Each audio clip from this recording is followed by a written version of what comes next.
El libro viene a ser un resumen de unas jornadas que organizó Arume con jóvenes de la Sierra de Segura y de la Sierra de Alcaraz, que hablaban de su futuro, de sus preocupaciones, de su trabajo, y el libro desarrolla todo eso, todos esos pensamientos de los jóvenes, e intenta buscar caminos relacionados con la agricultura, con la ganadería y con los montes, que son las riquezas de estas comarcas, las riquezas muchas veces sin explotar y en otros casos abandonadas, que ahora, con el impulso de la ecología, de los nuevos cultivos y de la nueva economía circular, podrían aportar muchas soluciones, dar muchas soluciones al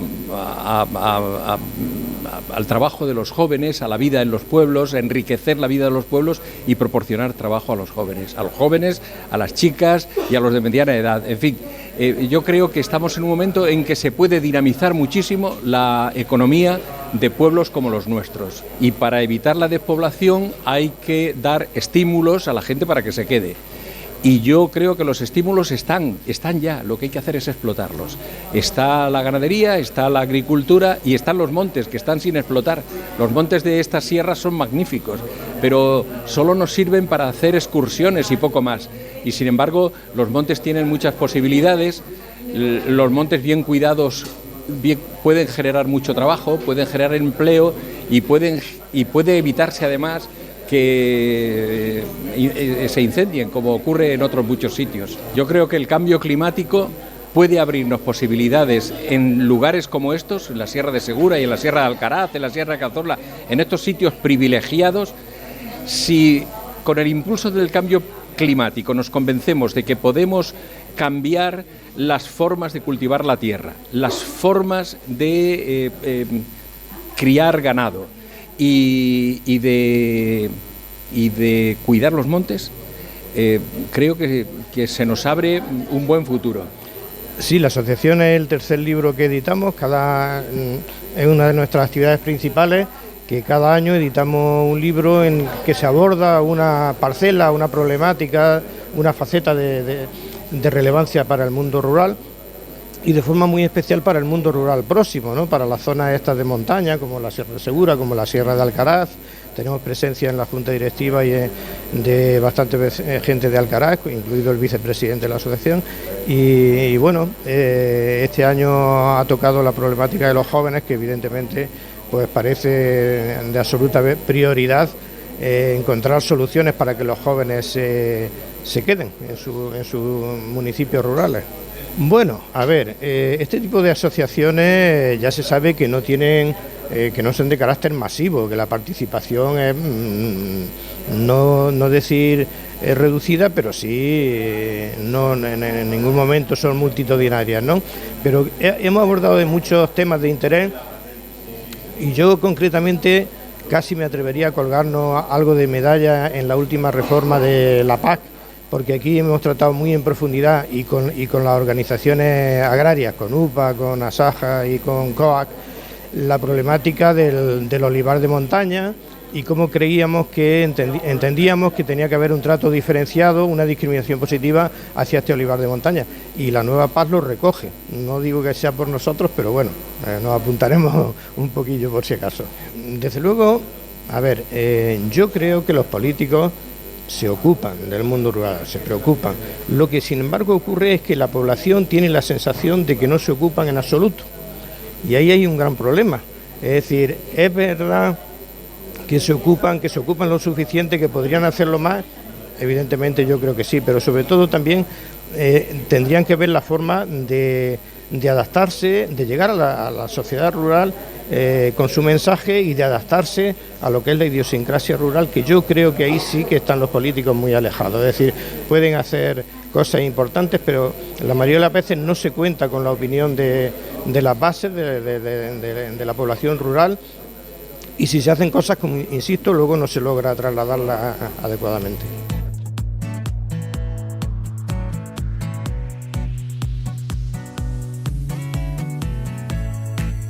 A intentar hacer un coloquio en el que os explicaremos más o menos la gestación del libro y yo he invitado a Ricardo Castillo y a Luis Fernández, que han tenido muy poco tiempo para echarle un vistazo, hacer unas catas del libro para que den su opinión. Uno como periodista, como serrano, como profesional de la sanidad, es decir, con un perfil muy amplio y por lo tanto con opiniones valiosas, y otro que es un pastor, un pastor, un agricultor, un hombre de Arume, no solamente interesado por estos temas, sino que además los practica. Y no he querido que faltara y que estuviera conmigo David Avilés Pérez, al que pedí que hiciera bonito el libro, y es el que ha diseñado la portada y la contraportada, porque yo creo que es fundamental. Independientemente de lo que haya dentro de un libro, lo primero que se ve y por lo que se puede comprar y lo que te da o te quita ganas de leer un libro es la portada. Y quería agradecerle la excelente portada que ha hecho y que estuviera aquí con nosotros, incluso que nos hablara de por qué se le ocurrió esa portada y no otra. Todo empezó, como sabéis, Arume organiza anualmente actividades, y cuando organizó las actividades relacionadas con los jóvenes, con el futuro de los jóvenes, me encargó a mí que tomara notas de lo que allí se hablaba y que con ello intentara hacer algo, hacer un libro. Claro, todo lo que se habló a lo largo de 3 o 4 días fue mucho, pero no daba para un libro, porque aquellos jóvenes lo que estaban contándonos eran sus experiencias particulares, sus sueños en algún caso, sus problemas, sus preocupaciones, y casi eran los mismos en unos casos que en otros. O sea que con aquellas notas a mí lo que me hicieron fue confeccionar la estructura del libro, el andamiaje, pero aquello había que llenarlo. Y entonces me he puesto a ver ejemplos de lo que se estaba haciendo en muchos sitios, de lo que los jóvenes hacían en otros sitios parecidos a los nuestros, en comarcas o en provincias, fundamentalmente agrícolas, poco industrializadas, alejadas, con la población en disminución o casi inexistente, lo de la España vacía, que ahora se ha puesto tan de moda, y con todo aquello conseguí darme cuenta de una cosa, de que en las circunstancias que estamos, sobre todo desde la pandemia para acá, y teniendo en cuenta el cambio climático que estamos sufriendo, aunque hay todavía gente que lo niega, pero que lo estamos sufriendo, y que nos está obligando a cambiar muchas cosas, y desde luego en el campo de la agricultura está obligando a cambiar determinados manejos. En el campo de la ganadería está también potenciando mucho la ganadería extensiva sobre la intensiva, y en el campo de los montes, de los bosques, está obligando a cuidarlos para prevenir los incendios, fundamentalmente. Y eso son las 3 cosas que en la Sierra de Alcaraz o en la Sierra de Segura, que fueron las sierras de origen o las comarcas de origen de los jóvenes que aquí estaban, esos son los 3 viveros económicos que puede haber en estos pueblos: ganadería, agricultura y montes. Sobre eso intenté escribir.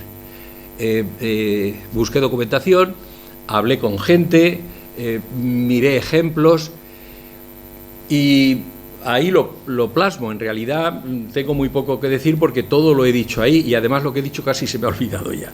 Pero lo que quiero decir es que he llegado al convencimiento de que los pueblos tienen futuro, y tienen más futuro cuanto menos futuro tienen sobre todo las macrourbes, las grandes urbes rodeadas de barrios cada vez más deprimentes y más deprimidos, porque ahora ocurre que hay mucha más pobreza, Cuanto más grande es una ciudad, más pobreza acumula. Naturalmente, no en las almendras de las ciudades, pero en los alrededores. El otro día he leído, me he documentado fundamentalmente en la prensa, supongo que por deformación profesional, pero durante todo el tiempo que he estado escribiendo el libro, me leía diversos periódicos y era como si supieran. ¿Habéis visto esas veces que uno está pensando en algo y le entra una publicidad en el móvil y dice, joder, estos tíos me están vigilando, estoy pensando en dónde me voy de vacaciones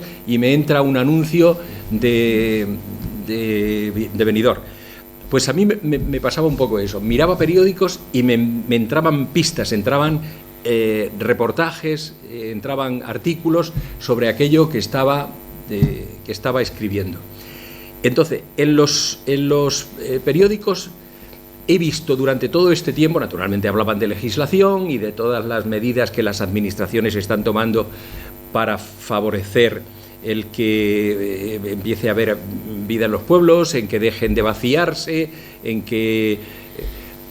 pero me daba cuenta también de lo que está pasando en los suburbios de las grandes ciudades. Ayer o anteayer veía un informe de Madrid, da igual, todas las ciudades casi son iguales, pero en concreto en Madrid, de el dinero que invierte el ayuntamiento en los barrios ricos y el que invierte en los barrios pobres. Entonces cada vez hay más distancia. En los barrios ricos se invierte muchísimo dinero, en los barrios pobres, que están mucho más habitados, se invierte mucho menos dinero, con lo cual la distancia entre unos y otros se hace mayor. Ahí hay algunos ejemplos de urbanitas que se han venido a vivir a los pueblos y ellos mismos cuentan su experiencia. La vivienda es más barata, ahora mismo en Madrid es imposible, no ya las clases trabajadoras, las clases medias, los hijos de las clases medias no se pueden comprar una vivienda, muchos de ellos no pueden pagar un alquiler, y eso pasa prácticamente en todas las grandes ciudades.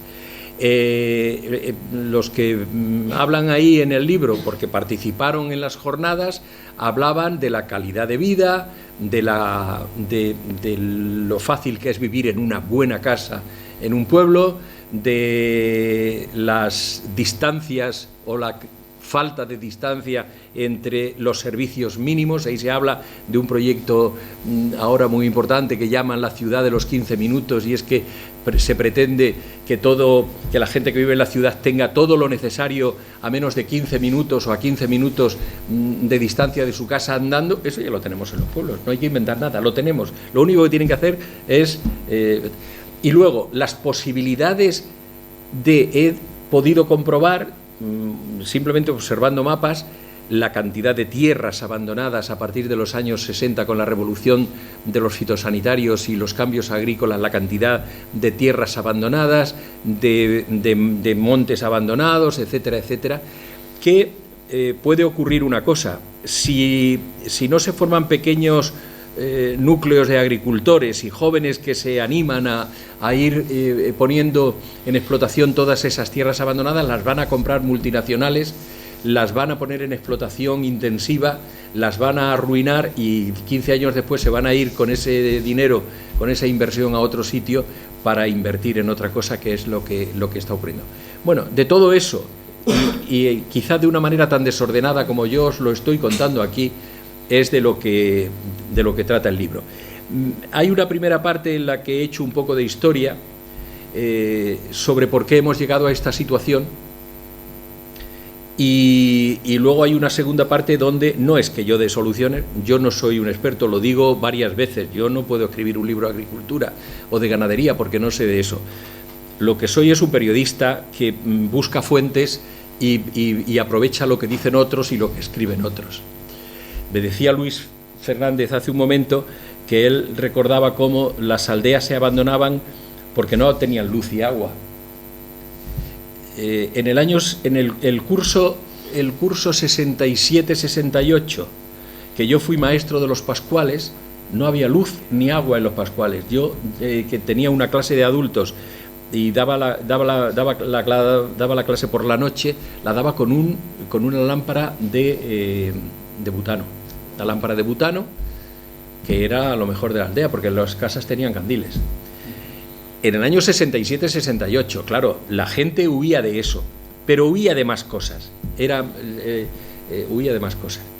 Y nada más, yo os cedería la palabra a vosotros. Luis, venga.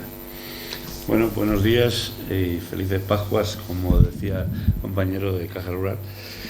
Es una lástima que no estemos más gente y sobre todo gente joven, porque yo el libro me lo ha pasado Pablo por email y la verdad es que le he dedicado 2 ratos que me han tenido que llamar a cenar porque estaba encandilado, y esta mañana he llegado tarde porque también he estado y he llegado tarde a mis ovejas y tal. Pero también quiero aprovechar, antes de entrar en el libro, para felicitar a la Caja Rural de Jaén. Yo antes de pastor era empleado de banca y trabajaba en una entidad que era CCM en Alcaraz, donde éramos 9 en mi oficina, donde del 2010 al 2011 que yo me fui, el año que menos ganó la oficina, ganó 2,5 millones de euros, y éramos la 14 de 600 oficinas que tenía la entidad. Yo ahora me he hecho cliente de Eurocaja Rural. Esta mañana leía una noticia que habían abierto la segunda urbana en Valencia y que habían abierto 22 oficinas en Valencia. Está pasando una revolución en la banca, y es que los grandes han perdido el norte y los pequeños, las cajas rurales, a Dios gracias, siguen pegadas al mundo rural, y esto hay que agradecerlo, pero agradecerlo mucho, porque una sociedad sin una entidad financiera no va a ningún sitio. Entonces es imprescindible que los tengamos pegados aquí. Yo lo digo con mucha tristeza. A mí me decían que no hablara más de mi caja de ahorros, que ya sabían todos que era lo mejor, pero ahora no puedo hablar bien. Ahora está integrada en Unicaja y creo que hoy está abierta la oficina con una persona contratada que no conoce a nadie, porque están de baja 3 o 4 por el estrés que han generado, un desastre, ¿vale? Y ese hueco lo están llenando las cajas rurales, que han sabido entender y que están pegadas al mundo rural. Y entonces yo creo que en una jornada donde patrocina Caja Rural, y por mi conocimiento del sector, qué menos que ser honesto y dar muy honestamente las gracias por el apoyo que estáis haciendo todos los días. Volviendo al libro, le decía a Pablo también que esto, como ahora está de moda el feminismo, en la dedicatoria que dice: a cuantos fueron obligados a dejar su tierra por la pobreza y la injusticia, y a quienes se quedaron a pesar de todo.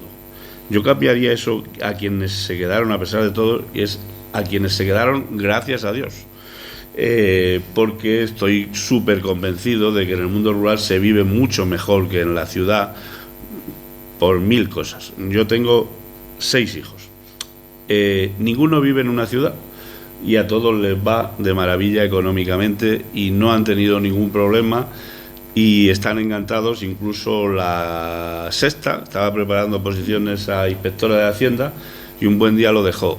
La razón que me dio es que si aprobara la plaza de inspectora de Hacienda no podía vivir en un pueblo. Había estado estudiando, ya llevaba 6 meses preparando la oposición y tenía que vivir sí o sí en una ciudad, y por eso dejó. Ahora está gerenciando la Almazara de Alcaraz, está contentísima. El anterior, porque lo que dice Pablo de pastor, está casado con una chica que se ha criado en el barrio Salamanca. Su madre es médico, el padre es ingeniero, tenían las cafeterías Ontanares en Madrid, muy famosas, que han cerrado, y ahora es pastora. Junto con mi hijo tienen 400 ovejas en un pueblo de Cuenca, están encantados, y su madre, médico, le dice: Leire, pero esto, pastora, en fin, tiene una finca de 1000 hectáreas, esas cosas que pagan en los pueblos. Ahora yo, que somos aquí del hostal y mi hija es pastora, esto como... Lo digo por el capítulo que habla de la autoestima. Y su madre le dice que hombre, que eso. Y mi nuera le dice: mamá, tú todos los días cuando vienes de la consulta te quejas de que vienes cansada, de que estás harta, de que no aguantas más. Y nosotros nos venimos a casa a cenar y después de cenar nos vamos otra vez al campo. No tenemos horas para pasar en el campo. Estamos encantados de la vida. Ahora ha complementado ese trabajo, está escribiendo, está dando cursos de agricultura ecológica, ha descubierto una especie de insectos que nadie conocía que existía en los pistachos. Es decir, está plenamente realizada como persona. Y mi nieta, su segunda hija, tienen 2 niños, Lara, tiene 6 años ahora, y le preguntaban: Lara, ¿qué quieres ser de mayor? dice, yo quiero ayudar a los pobres de Madrid. Y dice, pero Lara, ¿y por qué los pobres de Madrid? Y los pobres de Villamayor de Santiago, que es donde... Dice, en Villamayor no hay pobres. No he visto ninguno en la calle, dice la chiquilla. Dice, en Madrid veo muchos, los llevan al cine, los llevan a no sé qué, y hay pobres por todos los sitios. Hay gente que vive mal. En el mundo rural hay gente que a lo mejor no vive tan bien, pero tienen un mínimo para poder subsistir. Entonces, yo soy de los convencidos de que en el mundo rural no solo se vive mucho mejor que en la ciudad, sino que lo tengo tan interiorizado. Por eso le comentaba a Pablo la broma de esto de los que nos hemos quedado, Dios gracias, que mis hijos no se le ocurre a ninguno plantear su futuro en una ciudad. Y en cuanto al sector primario, pues ya os digo, el quinto está ahora encantado, que además creo que económicamente, ya llevan 2 años, es de los 6 el que mejor le va.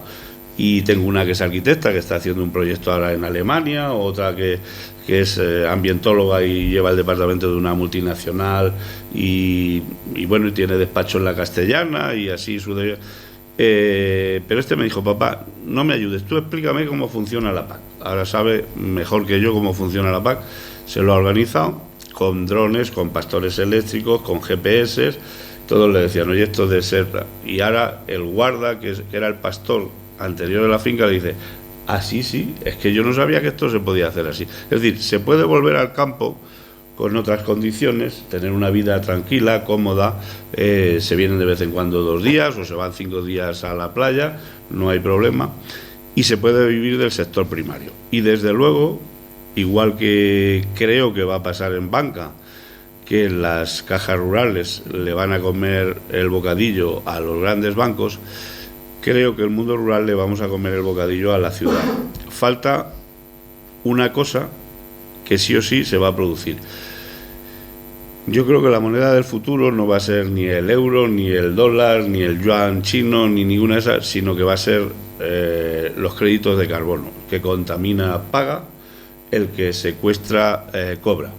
Y entonces la ciudad solo hace contaminar, con lo cual en un futuro tendrá que pagar mucho, porque recibe todo, y en el campo lo que hacemos es absorber carbono, sobre todo en los bosques, y aquí tenemos la sierra, sobre todo el pastoreo extensivo, y ese es un tema que tenemos que ponernos las pilas. Yo soy presidente de una asociación de agricultores ecológicos, tenemos 13.000 hectáreas, y ya estamos dando los primeros pasos a ver qué hay que hacer para poner en valor esos miles de toneladas de CO2 que capturamos con el trabajo de nuestros agricultores, ganaderos y gente que planta árboles o que tiene monte, para luego en ese mercado, aunque el mercado oficial está cerrado, no podemos entrar, pero hay un mercado de responsabilidad social corporativa que está muy vivo, para poderlo colocar y que el agricultor reciba otro ingreso. Es decir,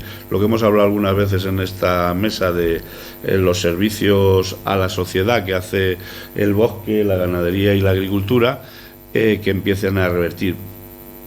Está muy verde el mercado, es complicado, el certificado, el conseguir el metro de medir todavía está un poco en el aire, hay muchos metros de medir, pero bueno, se está avanzando y yo creo que eso va a ser una cuestión de futuro. Luego tenemos Internet, tenemos muchos servicios que eran impensables hace 30 años y que permiten, yo creo que tener una vida... Y con todo esto yo creo que va a triunfar el mundo rural con una condición, y la condición es que nuestra gente aprenda lo de la autoestima. Es decir, que si vives en un cortijo no eres más tonto que el de Madrid, que probablemente haya más tontos en Madrid, por decir la urbe más grande, que en el cortijo, que no tiene nada que ver una cosa con otra. Pero eso ahora mismo la sociedad lo da por sentado, que el que está en un cortijo sí o sí tiene menos condiciones para triunfar que el que está en una gran ciudad. Yo creo que eso no lo tenemos que interiorizar, no lo tenemos que creer, y que se puede triunfar económicamente, pero sobre todo se va a triunfar con una vida familiar y una vida cultural mucho más rica y de amistades que si se vive en una ciudad. Entonces yo creo que ese trabajo lo has hecho muy bien y ahora nos lo leeremos ya. La autoestima de la que tú hablas es muy importante y eso lo he venido yo observando y dedico ahí un par de capítulos a la autoestima.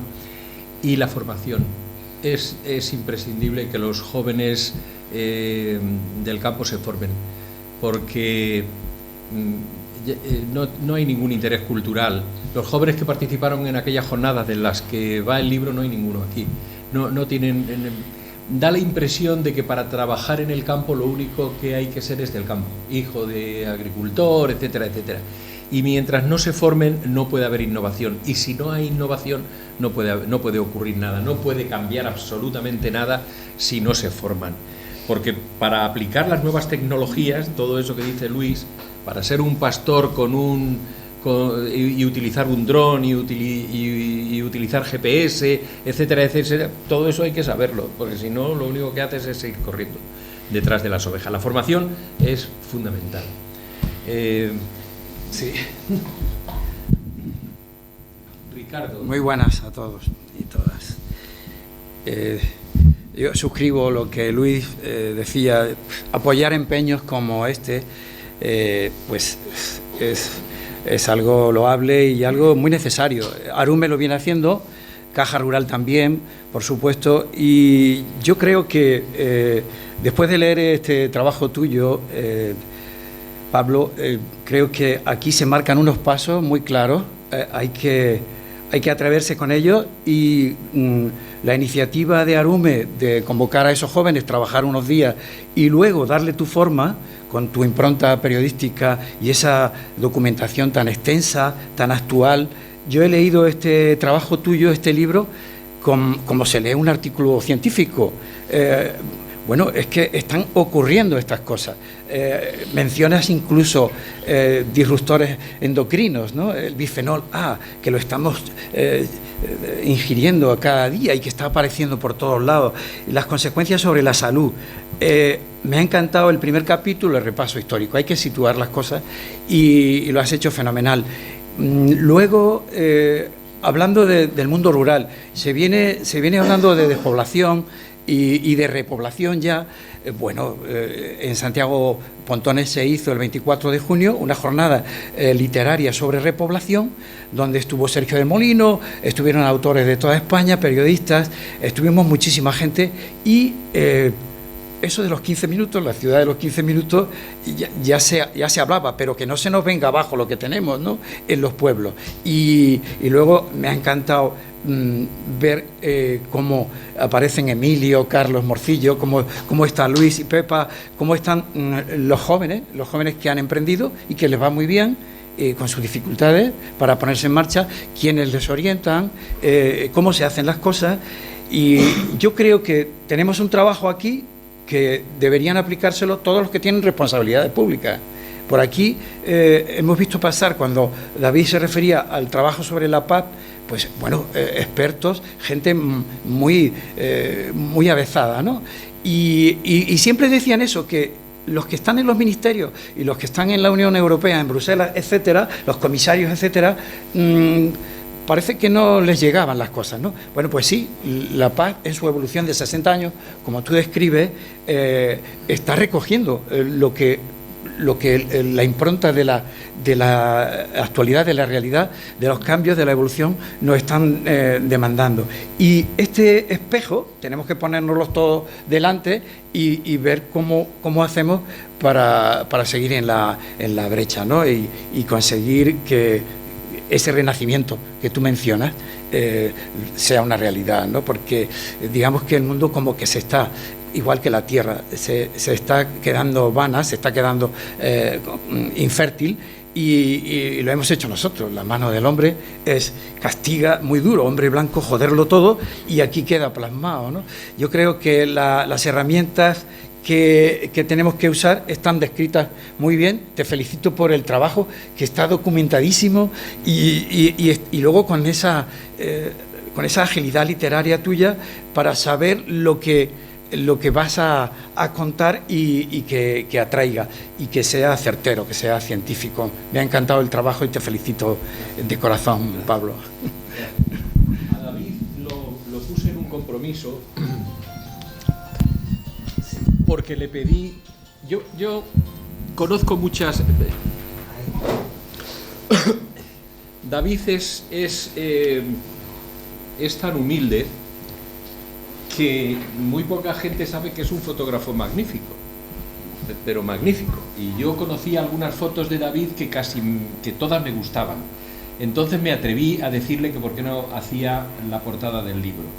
Y lo puse en un compromiso, lo sé, porque además yo estaba empezando a escribirlo. Yo tenía muchísimas notas, pero es cuando estaba empezando la redacción y casi no le dije nada. Le dije, va de los chicos que huyen del campo y de los pueblos, de las pocas posibilidades que hay, etcétera. Y él empezó a pensar, ¿en qué empezaste a pensar? En una foto, y luego le he ido dando más información y él ha ido rehaciendo todo eso. Bueno, en primer lugar, disculpar porque la última vez que hablé en público pues fue posiblemente en la universidad, en algún acto, en un claustro, creo, hace unos 20 años, aproximadamente 20-23 años. Sí, efectivamente, esto ha sido una emboscada, pero bueno, ya no tiene mucho remedio. La idea inicial que tuvimos, en la línea de todo lo que hemos ido diciendo, el tema, en cierto modo, demográfico y sobre todo haciendo hincapié en la gente joven, ¿vale? La idea inicial fue hacer una fotografía en un camino con una puesta de sol y un chico joven tirando de una maleta que no se sabía si viene o se va, es decir, si... Entonces pensé, al ser un libro que realmente lo que da lugar es a la reflexión, que no es un libro técnico, ¿vale? Pensé que una fotografía está demasiado visto, ¿no? La típica fotografía y más con una puesta de sol y demás. Pues finalmente lo que hice fue que me hice una foto a mí mismo, porque el chico de la maleta soy yo, que también me considero joven, aunque tengo 43 años, ¿vale? Y un árbol de una foto que tenía por ahí, que creo que es de la zona de Los Juelos. Es lo que cogí con la fotografía, lo que hice fue siluetearla y crear dos vectores, ¿vale? Y abandonar la idea de la fotografía para cambiarlo por ilustración digital, porque queda más simple y queda más sencillo y menos carga gráfica y algo, digamos, de modo que ayude pues a lo que el libro da, a entender que es la reflexión sobre el tema que estamos hablando. Sencillamente eso. También decir que el tema de este azul, este verde, que quizá quede un poco llamativo, estáis pensando el por qué, no sabía qué color darle, y me basé en el logo original de Arume, que lo tenemos en la parte de atrás, que como estáis viendo es el negro, el verde y el azul. Me gustó bastante el logo, nunca me había puesto a pensar en este logotipo, y me pareció oportuno utilizar estos mismos colores porque hubo algo que me gustó mucho del logo, y es que no aparece el marrón. Normalmente en la mayoría de ediciones o de carteles o cualquier cosa siempre metemos mucho el marrón, ¿vale? Porque al fin y al cabo el verde representa la vegetación, el azul representa el agua, ¿no? Y el marrón la tierra. A mí no me gusta el marrón, me gustaría que fuera todo más verde, y por eso en otra portada que hice una vez, que fue precisamente a mi padre, que fue el marrón, una de las cosas que me arrepentí es de este color, porque me gustaría que la cosa fuera más hacia el verde y el azul, recuperar, o no sé explicarme bien. Igualmente, os digo, esto ha sido una emboscada, de verdad. Yo estoy encantado con esta portada. A todos los que ven el libro les gusta mucho, así que no tengo más que agradecértelo muchísimo. Yo no sé si queréis decir algo, si alguien quiere intervenir, vosotros queréis añadir algo, y si no, pues agradeceros que hayáis venido, espero que el libro os guste, espero que sirva para algo, aunque difícilmente los libros aparentemente sirven para algo inmediato, luego después quizás sí, pero bueno, en todo caso esto no es un pequeño reportaje periodístico que con que os guste ya me doy por satisfecho. Muchas gracias y buenas tardes.